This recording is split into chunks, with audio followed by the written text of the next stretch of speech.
Reka nsubire kubahereza mwiriwe canke mwaramutse bivanye naho buri umwe mwese dukurikirana aherereye mwebanywanyi bacu mubana natwe mu makuru n'ibiganiro vya misi yose tubandanya gushikiriza kuri nombonesha kure yacu kandi yanyu Muhuza TV.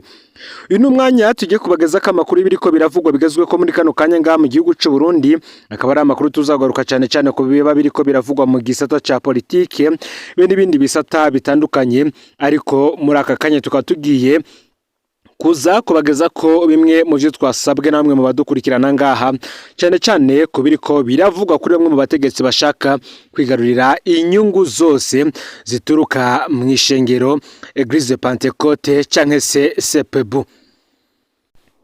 Nkuko benshi bavyibuka twabibagejeje ko mu nkuru twabagejeje ko twababwiye ko mu ishengero CPB ubu harimwo imigwi itatu. Hakaba harimwo umugwi ushigikiwe n'umukuru w'umugambwe CNDD-FDD Reverien Ndikuriyo, hakaba n'umugwi wa kabiri ushigikiwe n'umupfasoni Angelina Ndayubaha umutambukanyi w'umukuru w'igihugu, ndetse n'indi hakaba hari n'undi mugwi ushigikiwe n'abajenerali bakomeye bakomoka muri CNDD-FDD. Benshi bagendeye kuri ibi baribuka ivyabaye mu ishengero Eusebu. Mwishengero Eusebu ubu rikaba rirongowe na muramu wa Reverien Ndikuriyo nkuko amakuru dufise abitubwira. Gusa kandi benshi twabagajije ko ibishobora kuba mw'iri shengero CPB canke se Eglise Pentecote du Burundi, benshi bavuga yuko navyo bishobora kuzoba kuri bamwe mu kubishobora kuzoshikira bamwe mu bapastori bo muri iri shengero, bimeze nk'ivyabaye kuri Pastor Jean Gordieu Niyungeko yaserukira ishengero Eusebu. Benshi bati turipfuza ko mudushikiriza umuco canke se kuvyavuye mu matohoza yakozwe ku rupfu rwa Pastor Jean Gordieu Niyungeko, mu gihe bivuga yuko bamwe mu bategetsi bakomeye aribo bari bafise inyungu zihambaye cane mu isenyuka ry'ishengero Eusebu. Nkuko twabibagejeje ko mu nkuru yacu yaheze, twabonye injyane zari zihanze ishengero rya Eusebu imbere ko Pastor Jean Gordieu Niyungeko agandagurwa mu ijoro ry'igenekerezo ya kabiri ndamukiza umwaka w'ibihumbi 2022, aho yarashwe n'umugabo yambaye impuzu z'igisirikare mu gihe yari kagerageza kumwinjiza mu modoka, kwinjiza imodoka mu rupangu rwiwe mu Ruziba. Tubibutse ko umuhisi yari kumwe mu modoka na Pastor Salvatore Nzambimana we yakomeretse cyane muri ico gitero, agacikana bukeye ku bitaro vy'abasirikare mu Kamenge. Muri ino nkuru rero tugiye gushimika ku kungene ibintu vyakurikiranye mu ndwi zibiri za nyuma z'ubuzima bwa Pastori Jean Gordieu Niyungeko hamwe n'abagiye baravugwa cyane mu vyamushikiye. Indwi zibiri za nyuma z'ubuzima bwa Pastori Jean Gordieu Niyungeko ntizari zoroshe. Nindwi umuhisi yabaye mu mibonano myinshi n'amanama menshi cyane. Yararajwe ishinga no gweza injyane zari muri misiyoni ya Nyanzarake, akizera ko inama nkuru y'abungere yari kumufasha gutora umuti, ariko uko iminsi yahera ni ku rwego rwatera rucanamwo, yisanga asigashigikiwe n'abungere batatu gusa, ari wo uw'Inyanzarake, Kididag ndetse n'uwa Ruyigi kuri 8. No kuvuga ko batanu bose batari kumwe nabo. Umuntu amwumvirije mu audio yo muri izo ndwi zibiri za nyuma, Pastor Jean Gordieu Niyungeko yumvikana rushe cyane, ariko akagumana akanyarigabo k'umurongozi. Muri izo ndwi zibiri za nyuma z'ubuzima bwiwe, umuhisi yari yahanzwe n'ibintu bitatu ahanini: ikete ry'umunyamabanga mukuru wa Eusebu, imibonano yaguma asabwa n'intwazangabo zibiri mu gisirikare, be n'amakuru amugabisha ko agira yicwe. Kwigenekerezo dusubi inyuma gatoyi, kwigenekerezo 18 ntwara ntumwaka w'ibihumbi 2022, uyu Pastor Jean Gordieu Niyungeko yaramenye ko handitswe ikete ry'umunyamabanga mukuru wa Eusebu, Pastor Vena Nzigira bakena. Rikete ryakwiragiye mu ndongozi n'abakristo ba Eusebu mu kanya gato cyane, ryaguma rihanwa muri za WhatsApp. Nikete ryababaje cyane umuhisi kuko ryabaye irya mbere ryamufatanije n'ikibazo ca misiyoni ya Nyanzarake. Kuva ryanditswe ikibazo nticari kikiri ca misiyoni ya Nyanzarake, ahubwo cari kibaye ica Eusebu yose mu gihugu c'u Burundi. Nikete ryategeka representant legal Jean Gordieu Niyungeko gufuta ingingo zose zafashwe na Pastor Rabani Barankunda w'Inyanzarake, rikarangiza re agasopo Pastor Jean Gordieu Niyungeko ko ntagera itariki ya mbere ndamukiza uwo mwaka w'ibihumbi 2022 atarafata ingingo. Vena Nzigira bakena azoca amumenyesha ingingo nawe azoba yafashe. hano cyakurikiye turakizi kuko ku igenekerezo ya kabiri ndamukiza uwo mwaka representant legal yaciye araswa biboneka ko mengo gasopo yahawe yateguza urwo rupfu. Ikindi kiboneka cyari gihangayikishije umuhisi muri izo ndwi zibiri za nyuma na amatelefone y'agasakisaki intwazangabo mu gisirikare Lieutenant Colonel Evariste Ndizeye. Varisito yashakaga umubonano ariko akaza azananye n'indi ntwazangabo yitwa Lieutenant Colonel Desire Hamenyimana. Mu ma audio menshi cyane umuhisi aragaruka kuri bano basirikare akumvikana afise ubwoba ko bashaka kumwica. Yarabizi ko Evariste Ndizeye ari inshuti ya Pastor Augustin Ndabateze yaraherutse guhunguka, akaba kandi ari nawe yarahanganye na Pastor Rabani Barankunda. Lieutenant Colonel Desire Hamenyimana we yaraherutse gucibwa mu ishengero kandi yari yaranasohoye audio iteye ubwo bivuga ko urugamba rufashe yindi ntumbero. Jean Gordien Niyunge ko we yaguma agaragaza kwigiza inyuma uwo mubonano kandi akarondera ko batazobonana ari wenyene. Nkuko yabivuga mu ma audio yiwe, Jean Gordien Niyunge ko yatinya ko bazoba baje kumunyuruza akifuza ko hafi yazoba hariho ubibona. Icya kabiri bazoba bazanye uburozi canke bakaba baje kumupompa imiti kuko we yabita ko ari abapagani. Icya gatatu bazoba bazanye amahera menshi barungikanywe na Augustin Ndabateze kugira bamugure ahebe gufasha Rabani Barankunda. Hagati y'amagenekerezo ya 2023 na 2025 ntwara ntumwaka w'ibihumbi 2022 Jean Gordien Niyunge ko yarabonanye na bano basirikare. Lieutenant Colonel Evariste Ndizeye yaje amuzaniye organigramme shasha no kuvuga indinganizo nshasha y'ishengero. Jean Gordien Niyunge ko yaranse ivyo bamusavye nkuko twabishikirijwe n'uwo bayaze. Kumbure ngo yarajeje gusinya urupfu rwiwe nawe ubwe watabizi. Inyuma y'umubonano nabo basirikare nta cyari gisigaye atari kumwica. Iminsi ya nyuma y'umuhisi irimwo audio z'umwiheburo cyane yarasigaye yizeye ko Imana ariyo yonyene izomutabara. Abashaka kumwica arabavugamwo kenshi ko kugenekerezo ya 31 ntwarante umwaka w'ibihumbi 2022 Jean Gordien Niyunge ko yahavuye aronka mwibanga makuru amumenyesha ko yaguzwe vyaheze. Aranamenya kandi amazina y'abariko barategura kumwica aho yarasigaje iminsi ibiri gusa. Ku mugoroba w'iyo genekerezo ya 31 ntwarante uwo mwaka w'ibihumbi 2022 Jean Gordien Niyunge ko yahawe amakuru mwibanga n'umujenerali ntidushimye gutangaza izina ryiwe. Uyu mujenerali subwa mbere yarawuburiye ugira yicwe. Ni mu gihe kandi n'abandi benshi yigeze kuburira abicishije ahandi ubuzima bwabo bukarokoka. Ku mugoroba bari kwicwamwo. Jean Gordien Niyunge ko nawe uyu mujenerali yaramuhaye amakuru yose yarafise ku mugambi wo kumugandagura. Yamubwiye ko yaguzwe miliyoni 25 ko akagwi kategura kumwica ko bakari kagizwe n'abagabo bane aribo Evariste Ndizeye, Desire Hamenyimana, Alexandre Marerero ndetse na Augustin Ndabateze.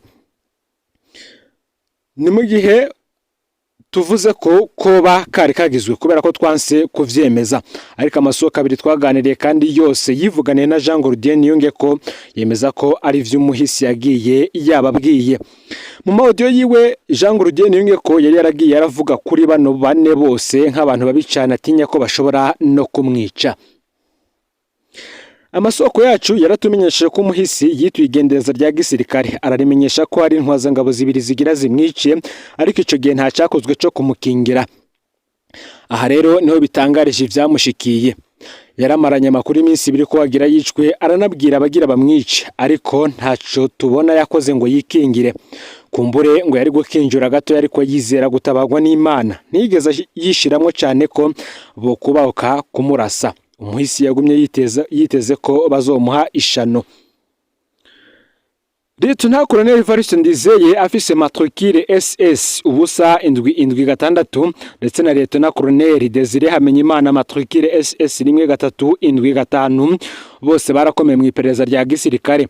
Makambi bagiye baracamwo kenshi barajejwe ibikorwa vy'iperereza kuko mu kiringo ca gatatu ca nkuru nziza Evariste Ndizeye yakora mu ikambi yacungera umukuru w'igihugu. Ni kenshi rero uyu yaboneka mu bibanza birimwo President Nkurunziza kuko muri Kigarama mu mwaka w'ibihumbi 2015 Varisito Ndizeye aravugwa mu bagiye kwica abanyamusaga.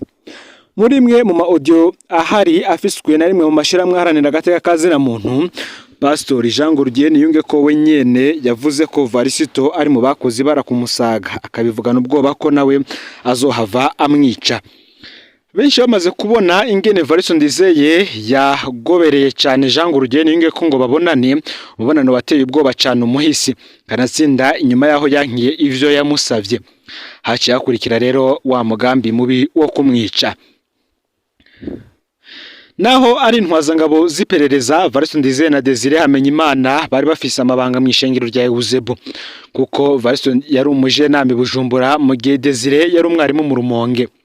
Mu ntango za ntwara ntumwaka w'ibihumbi 2022 Desire Hamenyimana yarahagaritswe mu mabanga y'ishengero acarasora audite ubwoba aho yagize ati uwo ni jewe aranciye. Aho rero urugamba rugomba ruhindura isura. Ejo aho tuzohurira bagabo nivyo aranciye. Mugabo urumva ko nciwe n'uwaciwe, ngira ni kimwe ku kindi, ntawe uzi ingene urwo rukino ruzogenda. Kimwe mu bintu biteye amakenga ni ingene kandi bano basirikare babiri baterekana neza ingene iyo bari umugoroba w'igandagurwa rya Pastor Jean Gordier Niyungeko nk'uko amakuru adushikira bivuga. Mu bisanzwe kubera ivyigwa barimwo muri ico gihe bijanye n'intwazangabo zo hejuru bategezwa kurara mu ikambi, ariko iryo joro ngo ntibarayeyo, niko kurondera ivyo sigura iyo baraye. Bose bari bafise impapuro zerekana amahoteli barayemwo, ariko umwe we vyaramaze kuja habona ko abesha, ubundi ntigeze ajanwa imbere y'ubutungane kwisigura. Ku murango w'igenekerezo ya kabiri ndamukiza umwaka w'ibihumbi 2022 Lieutenant Colonel Desire Hamenyimana ari mu bikorwa rusange mu Rumonge. Biheze uyarafashe icumba muri hoteli Galaxy arariha icumba, ariko acaramanuka i Bujumbura ntiyanakirayemwo. Aho afatiwe yarerekanye fagitire y'icyo cumba, kandi basanga no mu gitabo c'abaraye mu hoteli arimwo. Aho vyamugoreye nuko yibagiye gufata ivyumba vy'abamugendanira navyo. Bamubajije ivyerekana iyo bamugendanira baraye, yatumye umukenyezi wiwe aja kuryosha abakenyezi babiri bamahasa bakora mu hoteli bita iyabakizwa mu Rumonge. Abahenda ko akeneye fagitire yerekana ko abagendanira umugabo wiwe baraye muri iyo hoteli mu ijoro ry'igenekerezo ya kabiri ndamukiza uwo mwaka. Ntiyabwiye ko fagitire ari izizokoreshwa mu butungane, yabahenze ko ari ukugira abo basirikare baronke frais de mission. Babakenyezi baravyemeye, ivyavuye bibakwegera kwinjira iborero kuri rya Mpimba nabo. Amatwa dusumira nuko Lieutenant Colonel Varisito Ndizeye niwe yarafise fagitire yerekana aho ko yaraye mu hoteli Bujumbura, aho yo barasigura ko yari kumwe n'umuntu w'umukenyezi. Kubera iki bakeneye ivyo binyoma vy'ukuri bari heho mugoroba, ntidushimye gutangaza amakuru ahari avuga uko igitero cishe Jean Gordier Niyungeko cari gitunganije n'uruhara bano basirikare bashobora kuba baragize. Gusa kandi ni igitero cahitanye Pastor Jean Gordier Niyungeko yaserukira ishengero Eusebu imbere y'amategeko. Carakomerekeje bikomeye kandi Pastor Salvatore Nzambimana yaserukira Eusebu muri Amerika. Salvatore Nzambimana yacijanwa mu bitaro vy'abasirikare mu Kamenge. Abaganga barakoze ivyo boshobora vyose iryo joro, kandi mu bucagucaga icizere cari cose. Baratanze ubutumwa mu muryango ko igikorwa cagenze neza. Gusa amatohoza yabaye mu iperereza no mu butungane yerekeye ico gitero cahitanye Pastor Jean Gordier Niyungeko, ariko ntigeze yitwarira ku rupfu rwa Pastor Salvatore Nzambimana. Ariko no ngaho hari ibiteye amakenga bikwiriye gukurikiranwa neza. Kare cyane mu gitondo cyo kugenekerezo ya gatatu ndamukiza umwaka w'ibihumbi 2022 Pastor Vena Nzigirabakena na Pastor Alexandre Marerero bazindukiye kuri hôpital militaire mu Kamenge. Ico kintu cyaratangaje rwose abavyumvise, kubera aba pastori bari bazwi mu ruhande rwa Augustin Ndabateze rutavuga rumwe n'umuhisi. Vena Nzigirabakena numwe yari yahaye gasopo representare gare mu gihe Alexandre Marerero yavugwa mu kagwi kateguye urupfu rwa Jean Gordier Niyungeko. Ikindi cyatangaje nuko bano bapastori babiri bamaze gushika kuri hôpital militaire mu Kamenge, haciye akanya gato Pastor Salvatore Nzambimana acaracikana. Abajyango barumigo bati mu kanya abaganga batubwiye ko bigenze neza, none ubu naho bigenze gute ngace acikana, none habaye iki? Amakuru ahari akavuga ingene bano bapastori bihutiye kuva aho ku bitaro batanegeranije mugenzi wabo yari ahejeje gucikana. Pastori Alexandre Marerero ni muramu w'umushikiranganje wa mbere w'ico gihe General Alengiyome Bunyoni yari ntakogwako kumbure niyo mpamvu we atari mu bakurikiranwa muri iyo dosiye. Mu nyuma yarasoye audio ndende asigura ingene hari abamubeshe kari we yarashe representant Regare Jean Gordier Niyungeko. Nkuko iperereza uwome ngo ryari sanzwe rifise amakuru yabo barakoze iryo bara ryaratumye ko kuva ku itariki ya 3 ndamukizo mwaka ku munsi nyene wakurikiye igandagurwa rya Jean Gordier Niyungeko bamwe bane bavuga ko bateguye ugo rupfu aribo Evariste Ndizeye, Desire Hamenyimana, Alexandre Marerero ndetse na Augustin Ndabateze. Abo barasambishijwe amatelefone yabo yarasuzumwe cyo kimwe ni telefone y'umuhisi. Lieutenant Colonel Evariste Ndizeye na Alexandre Marerero barabaretse barataha abandi barahagarikwa. Mu nyuma harongewe ko abandi bapastori bamwe mu bakurikiranwa muri iyo dosiye bo bari basanzwe bapfunzwe igihe Jean Gordier Niyungeko agandagurwa. Dosiye iri imbere ya Cour d'appel Muha yaragaragaye hari amakuru ahambaye atigeze ayijamwo. Idosiye yaciye imbere y'abacamanza yongera kandi rasubizwa muri Parquet General ya Muha. Bamwe mu bashobora kuba baragandaguye koko Jean Gordier Niyungeko bakaba bacidegembya. Bamwe mu bapfunzwe nabo n'inzira karenganizi ziri umwikeko gusa. Ico giperereza ryaratanze dosiye itagiramwe bishobora gufasha ubutungane kumenya ukuri. Nk'akarorero k'ivyo duhejeje kuvuga nuko ivyari muri murantunge. Nk'akarorero ibintu vyose vyari muri telefone ya Jean Gordier Niyungeko vyerekana ingene yagana na Evariste Ndizeye iperereza ryarabifuse. Ivyari muri groupe WhatsApp y'abatemera Rabani Barankunda Nyanzarake mu iperereza barabifuse. Umwisi yarashoboye kwinjira muri iyo groupe WhatsApp akoresheje nomero itazwi maze akaguma akurikiranira hafi ivyo bategura. Ivyo umwisi yagana na bagenzi we mu gihe babona ko vyofasha kurondera ukuri iperereza navyo ryarabifuse. Muri dosiye iperereza ryatanze harabuzemwo vyinshi cyane mu vyo ryakuye mu matelefone. Amajwi y'umuhisi yatanzwe muri dosiye kandi ayo majwi nayo akaba ari amajwi arimo amakuru ahambaye. Umwe akavuga ko ivyakozwe n'iperereza biboneka ko hariho abo ryashaka gukingira ico gihe cyane cyane nk'izi ntwazangabo zibiri zivugwa muri iyi dosiye harimo Lieutenant Colonel Evariste Ndizeye ndetse na Alexandre Marerero yari muramu wa Bunyoni. Bikaboneka kandi ko amatoza y'iperereza yakozwe ku buryo abapfunzwe bizogorana kuronka ico bagirizwa gifashe. Mu minsi yakurikiye iganagurwa rya Pastor Jean Gordier Niyungeko, Lieutenant Colonel Evariste Ndizeye yaragenywe kubicegera 10 kuri iperereza rya gisirikare GD asubirira Lieutenant Colonel Libere niyo nkuru yavuzwe mu mabatagirize na mu mwaka wa 2021. Nukuvuga ko Evariste Ndizeye ari we yagaba urwo rwego Jean Gordier Niyungeko yari yaratabaje arubwira ko hari intwazangabo zibiri zagira zimwice, bigasigura ko ari we yarasigaye kandi agabivyagirije umuhisi yo baratanze bimwagiriza. Rero amakuru yaragizwe ko muri kano kanya cyane tugaruka kuri dosiye ivugwa ku njyane zaranzwe mw'ishengero Eusebu nga mu gihugu cy'u Burundi. Bamwe mu babikurikirana hafi bavuga ko izi njyane zishobora no kwadukira ishengero Eusebu murantunge sepebu ngaha mu gihugu cy'u Burundi. Fyonda subscribe canke sabone niba utari wafyenda ko kugira ngo utojucikanwa nadushikiriza usangiza no makuru bagenza aho bari bose kugira ngo nabo baje baraba mu bambere bashikirwa nabiriko biravugwa bigazwe ko ngaha mu gihugu cy'u Burundi yoba mu butungane agataya kazena muntu imigendane nandi makungu ndetse n'ibindi vyinshi bitandukanye biba biriko biravugwa.